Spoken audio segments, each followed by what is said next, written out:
Hello everyone. सो आज हम लोग पावर एम्पलीफायर का पार्ट 2 चालू करते हैं। Hope you are safe at your home. घर से बाहर ना निकले। ओके, सेफ रहो आप। जल्दी जल्दी से जैसे ही लॉकडाउन ख़त्म होता है, सब नॉर्मल होता है, हम लोग मिलेंगे अपने लेक्चर्स में। ओके, तो हम लोग पावर एम्पलीफायर स्टार्ट किया था मैंने, तो उसमें पार्ट 1 मैंने दिया है। सो जिसने पार्ट 1 नहीं देखा तो प्लीज़ पार्ट 1 दे दो। ये जो सीरीज़ है पावर एम्पलीफायर और एक आध मॉड्यूल में कवर करने की कोशिश करूँगा।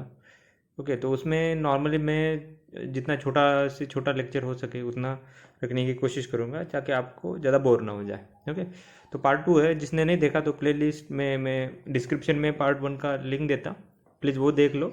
और किसी को कुछ डाउट होगा तो कमेंट में कमेंट कर लेना, ठीक है।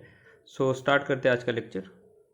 ओके, तो लास्ट लेक्चर में हम लोग देखा था कि नॉर्मली क्या होता है कि जो भी एम्पलीफायर होता है, ठीक है, एम्पलीफायर होता है तो एम्पलीफायर में कैसा होता है कि हम लोग कभी भी एक इनपुट होता है, इनपुट सपोज मेरा वॉइस इनपुट है, वो दे दूंगा मैं, और एक आउटपुट होगा, यहाँ पे लाउड स्पीकर होगा, यहाँ से आवाज़ आता है। ये मेरा फाइनल ये रहता है मेरा। ये होगा सपोज माइक होगा, यहाँ पे मैं बात करूँगा, ये इनपुट होगा मेरा। तो इन बिटवीन दैट मेरा एम्पलीफायर 1 2 3 4 ऐसे एम्पलीफायर होते हैं मेरे। ओके, कनेक्टेड रहते हैं पूरे। एक एम्पलीफायर होकर दूसरे को दिया रहता है, तीसरे को दिया रहता है, चौथे को दिया रहता है। एट लास्ट स्टेज, जब भी लास्ट स्टेजेस होती है एम्पलीफायर की साइड में, that we are calling as power amplifier. Okay, उसको क्या बोलेंगे हम लोग? पावर एम्पलीफायर बोलेंगे। तो पावर एम्पलीफायर होते वो टाइप कौन कौन से होते हैं? Class A, class A B, class C, class B, class C and class D. ये टोटल 5 एम्पलीफायर के टाइप हो गए। कौन सा एम्पलीफायर? Power amplifier. तो नॉर्मल जो एम्पलीफायर होता है उसमें वी आर यूजिंग ट्रांजिस्टर, और ये भी होता है उसमें भी ट्रांजिस्टर यूज़ करता है, बट दोनों में डिफरेंस एक ही होता है कि जो बीटा होता है, बीटा फैक्टर, अभी ये एम्पलीफिकेशन फैक्टर होता है, हम लोगों ने देखा होगा। तो नॉर्मली हम लोग जो एम्पलीफायर की प्रॉब्लम सॉल्व करते थे उसमें उसकी वैल्यू कितनी रहती थी? 100 रहती थी। किसी किसी में 150 रहेगा, किसी किसी में 125 रहेगा। ओके, मतलब कि मैक्सिमम रहती है। But in case of power amplifier, जो ट्रांजिस्टर होता है उसका बीटा फैक्टर जो होता है, बीटा एम्पलीफिकेशन फैक्टर, वो कम होता है, याद रखने का। ओके, देन अभी मैंने बोला था कि अगर क्लास ए होता है तो उसमें क्या होता है कि कंडक्शन होता है 360, मतलब positive half cycle and negative half cycle conduct होगा। क्यों? क्योंकि जो क्यू पॉइंट होता है वो that is at the centre of DC load line, इसकी वजह से। क्लास ए बी में क्या होता है कि कंडक्शन होता है 180 डिग्री टू 360 डिग्री होता है। 180 डिग्री टू 360 डिग्री कंडक्शन होता है, मतलब कि greater than positive half cycle, मतलब ऐसा होगा। ओके, बट इसमें पूरा हाफ साइकिल नहीं होगा, ये इधर का क्रॉप हो जाएगा। Okay, that is called as class B amplifier. Class A B, class B में क्या होता है कि एग्जैक्टली 180 डिग्री होता है, मतलब कि आपका जो भी कंडक्शन होगा वो क्या होगा कि बस ओनली पॉजिटिव हाफ साइकिल होगा, नेगेटिव हाफ साइकिल आपका क्रॉप हो जाएगा। ओके, क्योंकि वो सैचुरेशन, जितना हम लोग सैचुरेशन में जाएंगे उतना अपना क्रॉप होता रहता है। ठीक है, देन क्लास सी में क्या होता है कि लेस देन 180 डिग्री होता है। कौन सा? कंडक्शन। जो इनपुट साइकिल होता है उसमें आउटपुट साइकिल जो होगा वो क्या रहेगा? Less than 180 degree. मतलब क्या होगा, जो क्यू पॉइंट होता है वो मतलब कि सेचुरेशन रीजन में रहता है। तभी पोजीशन ऑफ क्यू पॉइंट देखते हैं। पहले क्लास ए में क्या होगा कि cut off, sorry, centre of DC load line, first case. Second case में क्या होगा कि मतलब मेरा इन बिटवीन दैट रहेगा, मतलब कि सेंटर एंड बॉटम के साइड में, दोनों के बीच में रहेगा। ये क्लास बी में क्या रहता है कि सपोज ये मेरी लोड लाइन है, तो एग्जैक्टली यहाँ पे होता है मेरा ऑन द सैचुरेशन, यहाँ पे। ओके, यहाँ पे मेरा कट ऑफ पॉइंट होता है। और क्लास सी में क्या होगा मेरा? क्लास सी में इसको मैंने एक्सटेंड करके in the cut off region होता है। ओके, तो नॉर्मली डिजिटल एम्पलीफायर होता है ना, उसमें मेरे क्लास डी एम्पलीफायर यूज़ करता है। ओके, 5 टाइप हो गए मेरे। इफिशियंसी की बात करता, क्लास ए में 25 to 50% इफिशियंसी होती है। क्लास ए बी में होती है 25 टू एंड 78.5। तो कैसे चेक करते हैं हम लोग कि क्यों होता है 78.5? देन क्लास बी में 78.5 होती है, सेम क्लास ए बी में। और क्लास सी में लेस देन 180, सॉरी, ये इफिशियंसी की बात बाद में करेंगे इसके, ये दोनों की। तो क्लास डी में होती है नॉर्मली टिपिकली ओवर 90% होती है इफिशियंसी। ओके, सो तो यहाँ पे क्या हुआ कि क्लास सी में इफ़िशियंसी की बात नहीं की गई। क्यों? क्योंकि क्या होता है कि यहाँ पे डिलीवरी का जो एफिशिएंसी होती है वो लेस होती है यहाँ पे। ओके, तो that's why we are not considering class C efficiency over here. तो इफिशिएंसी क्या होता है कभी भी, अभी एम्पलीफायर, पूरा एम्पलीफायर की बात करते हैं हम लोग, बायसिंग की नहीं बात करते, एम्पलीफिकेशन की। तो मेरा इनपुट होता है एसी।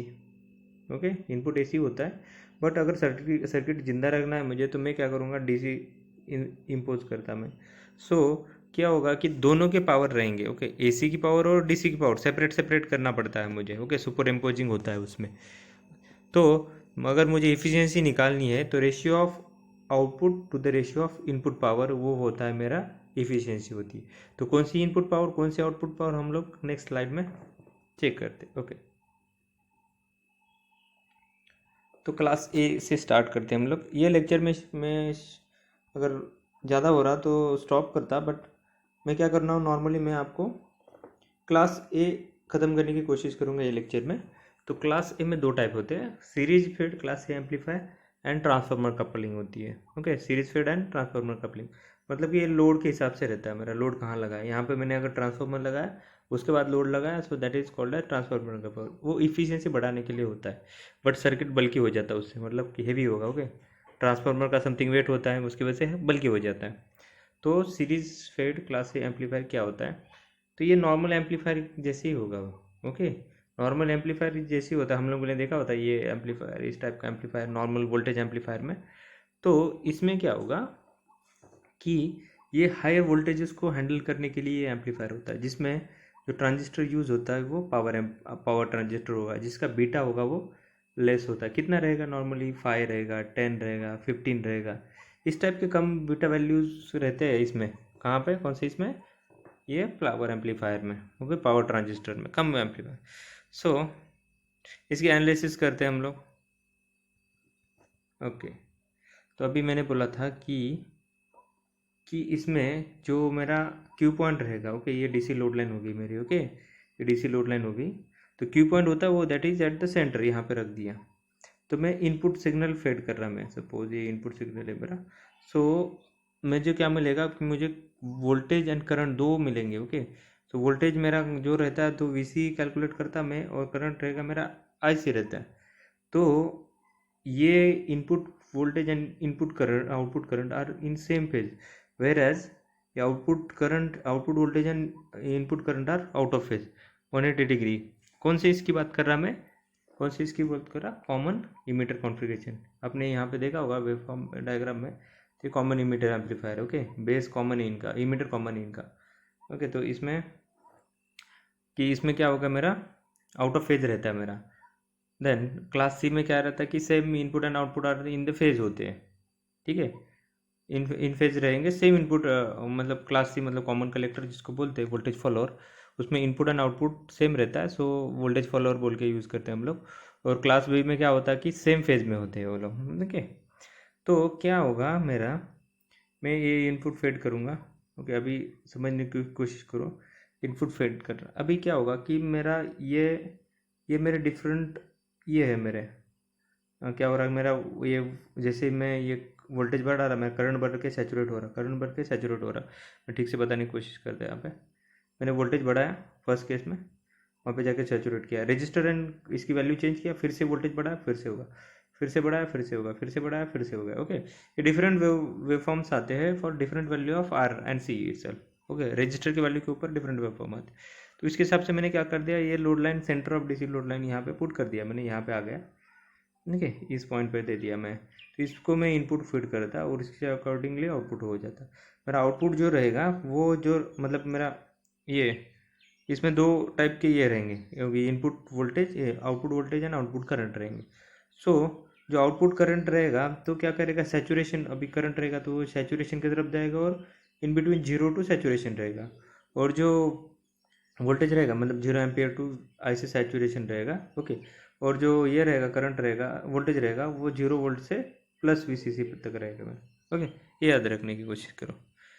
देन तो जो इफ़िशियंसी होती है वो always with output power to the input power रहेगी। तो आउटपुट पावर AC का करते हैं हम लोग, क्योंकि लाउड स्पीकर को दिया रहता है मेरा, और जो इनपुट पावर रहती है वो AC पावर रहती है मेरी। ओके, तो इसको दोनों को हम लोग कैलकुलेट करने की कोशिश करते हैं हम लोग।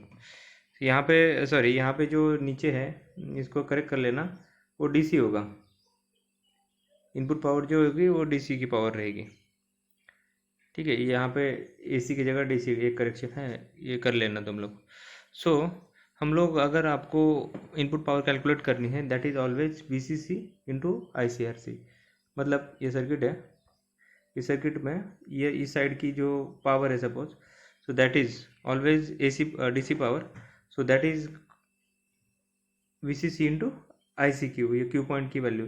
तो क्यू पॉइंट के लिए हम लोगों ने क्या करना पड़ेगा, हम लोग बायसिंग सॉल्व करना ही पड़ेंगे, आई बी कैलकुलेट करना पड़ेगा, और आई बी से हम लोग आई सी कैलकुलेट करेंगे। ओके, ये हो गया मेरा।